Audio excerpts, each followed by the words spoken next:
humanitarian crises are all too familiar to television viewers. Civil wars that cause huge movements of refugees, worldwide pandemics, and natural disasters like earthquakes and tsunamis.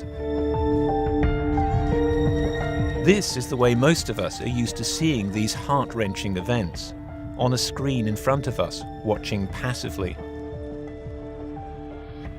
But what if you could step into the frame and actually feel what it's like for the individuals on the ground? People come out of it feeling enlightened and often moved and often ready to take action. A lot of people automatically say, well, what can I do? How can I get involved?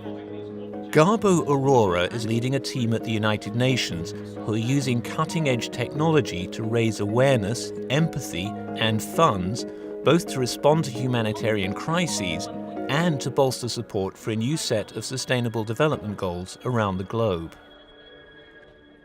Virtual reality is the ability to really take part in a story that usually you're only a passive spectator on. And you actually get this sensation of feeling like you're being there. By using multiple cameras that can record in all directions and software that can stitch the images together, virtual reality creates an experience that enables the viewer to see a movie from every angle, above, below, and behind. It's exciting for the UN, to be involved in some of those early experiments of how we're trying to tell stories, make these films, and work with some of the most cutting-edge people in the industry on it. So the UN reached out to us and connected, and we realized that there was a great opportunity here to tell some very important stories and to tell them in a way that we thought would be totally new and highly impactful. The way that I define virtual reality at this point in time is basically the hacking of your senses to convince you that you're somewhere other than where you are. Often, I think of it as a sense of vulnerability. So one of the things we've realized in some of our stories is you have a heightened sense of empathy and a heightened sense of connection as a result of that vulnerability. That heightened sense of connection and empathy was exactly what Garbo Aurora was looking to create at the World Economic Forum in Davos, Switzerland.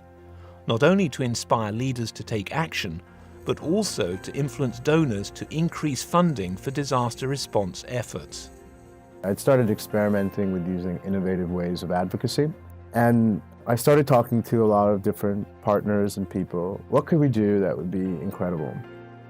And someone said, I just came from a meeting at Samsung, and with some of these other virtual reality headsets, wouldn't it be amazing if you got all of those elite people who could actually go to a refugee camp, or they could go to an Ebola clinic?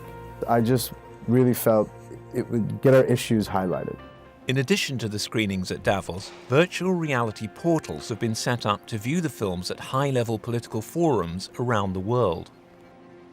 The virtual reality film on display was Clouds Over Sidra. Clouds Over Sidra is a short film in virtual reality about a girl named Sidra who lives in Zaatari camp, which is a Syrian refugee camp in Jordan. And it is a story about a young girl who is giving you a tour of the camp, of what it's like, what her life is like. When the film debuted in Davos, it was a sensation to everyone we showed it to. They come out of it very deeply moved. I'd say half the people who watch Clouds Over Sidra cry.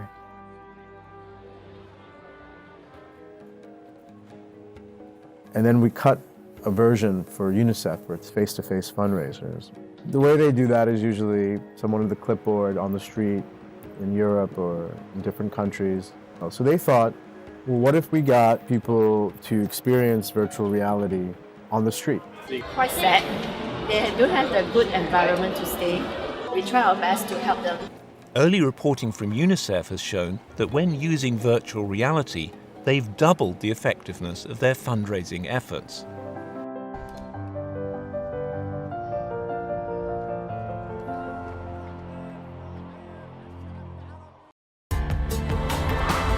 This report was produced by Ben Lybrand for the United Nations.